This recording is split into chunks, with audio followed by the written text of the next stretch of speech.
નમસ્કાર વાલા વિદ્યાર્થી મિત્રો, કેમ છો? મજામાં ને? આજે આપણે જોવાના છીએ ધોરણ 10 ગણિત સ્ટાન્ડર્ડ પ્રેક્ટિસ વર્ક સ્વાધ્યાય 13.1નો ક્વેશ્ચન નંબર 9 આપણે આ વિડીયોમાં જોવાના છીએ મિત્રો. તો વિડીયો ગમે તો લાઇક, શેર અને સબસ્ક્રાઈબ કરવાનું ભૂલતા નહીં.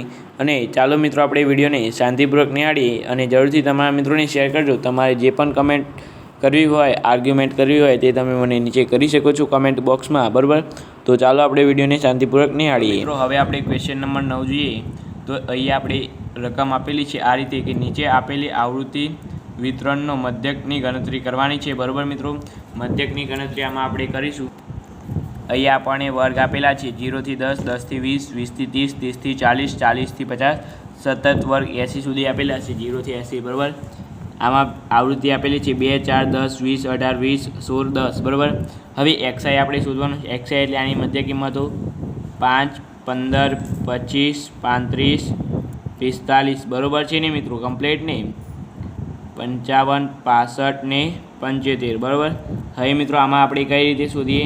તો આપણે છેલ્લા બે દાખલામાં રીતો એ જ રીતે ગણીએ છીએ. છેલ્લી બે દાખલાની રીતો ગણીએ છીએ તે જ રીતે ગણીશું. સિગ્મા આમાં સિગ્મા ક્યાં આવશે? આમાં આવશે ડીઆઈ બરાબર એક્સઆઈ માઇનસ એ, બરાબર? એ રીતે આપણે ગણીશું સિગ્મા એફઆઈ ડીઆઈ ધારેલી મધ્યકની રીતે, બરાબર મિત્રો? તો મિત્રો, હવે આપણે જોઈએ DI FI DI XI minus A એટલે 1, 2, 3, 4, 5, 6, 7, 8, બરાબર? એટલે આમાંથી હવે મિત્રો આપણે અહીંયા આપણે શું ધારીશું? 35 ધારીશું, બરાબર મિત્રો? 35 આપણે મધ્યક એ ધારીશું. 35માંથી 5 જાય તો શું વધે? 5માંથી 35 જાય તો -30, 15માંથી 35 જાય તો -20, 25માંથી 35 જાય તો -10, 35માંથી 35 જાય તો 0, 45માંથી 35 જાય તો 10, 20, 30, 40. આ રીતે આવશે મિત્રો, બરાબર? કારણ કે વર્ગ આવૃત્તિ સતત છે તે માટે, બરાબર? ત્યાર પછી આપણે આગળ જોઈએ. હવે આપણે શું કરીશું? આપણે આ કઈ ધારેલી મધ્યકની રીત છે ને, તો હવે એફઆઈડીઆઈ કરીને સીધો જવાબ આવી જશે. એફઆઈડીઆઈ કરી દઈશું હવે, બરાબર? એટલે 3, 2, 60 આવશે. અહીંયા -80, 100 -0, 180, 400, 16, 3, 48, 400, બરાબર મિત્રો? ત્યાર પછી આપણે અહીંયા સિગ્મા એફઆઈ જોઈ લઈએ. સિગ્મા એફઆઈ કેટલી છે? 8 ને 18, 18 ને 20,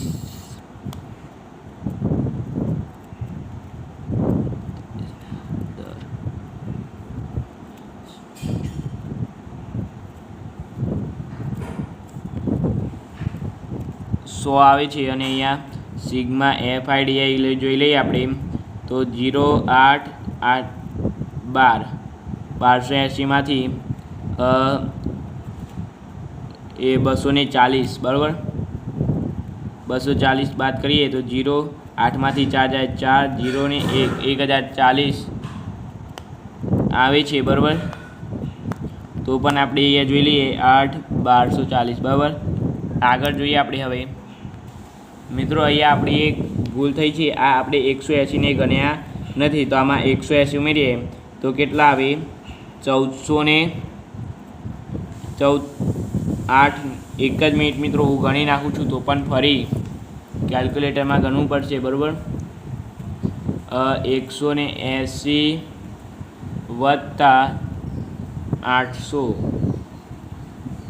વત્તા 480,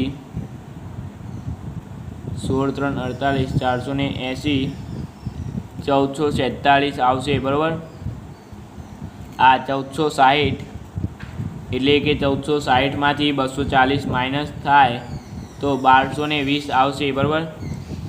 એટલે કે અહીંયા શું આવશે?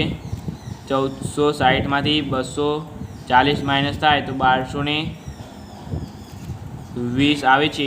ત્યાર પછી આપણે અહીંયા સૂત્ર લખીને ગણતરી કરીશું. અહીંયા ગણતરી કરી દઉં તો ચાલશે નહીં મિત્રો? હા, તમે અહીંયા ડાયરેક્ટ કરી નાખજો. x બાર બરાબર a વત્તા સિગ્મા એફઆઈ ડીઆઈ ભાગ્યા સિગ્મા એફઆઈ એ એટલે 35 વત્તા સિગ્મા એફઆઈ ડીઆઈ 1220 ભાગ્યા 100 35 વત્તા 12.20 એટલે કે 6 7 47.20 આપણે શું મળ્યું એક્સ બાર મળ્યું બરાબર મિત્રો। આ તમારો જવાબ છે। તમે એકલું 47.2 લખો તો પણ ચાલે બરાબર મિત્રો। તો મોસ્ટ ઓફલી વિડીયો ગમી ગયો હશે તમને તો લાઇક શેર અને સબસ્ક્રાઈબ કરવાનું ભૂલતા નહીં, કારણ કે આ બધા દાખલા છે આઈએમપી છે અને બોર્ડની પરીક્ષામાં આવા દાખલા પૂછાઈ શકે છે અને બેઝિકવાળા માટે તો ખાસ જ છે। એમ સ્ટાન્ડર્ડ માટે પણ તમારે પાસ થવું હોય તો સ્વાધ્યાય આ પ્રકરણ નંબર 13 અને 14 ઉપર વધારે ભાર આપવાનો પાસ થવા માટે બરાબર। સ્ટાન્ડર્ડ લીધું હોય અને તમને એવું લાગતું હોય કેપેસિટી નથી પાસ થવાની તો તમારે 2 સ્વાધ્યાય ઉપર વધારે ધ્યાન રાખવાનું બરાબર। પ્રકરણ નંબર 13 અને પ્રકરણ નંબર 14 એના ઉપર આપણે એક અગાઉથી વિડીયો બનાવી દઈશું બરાબર। એટલે તમે અત્યારથી જ તમે સ્ટાર્ટિંગથી જ તૈયારી કરતા રહેશો તો તમને જરૂરથી આવડી જશે। તો ચાલો મિત્રો આપણે મળીશું નવા વિડીયો સાથે। Thank you so much.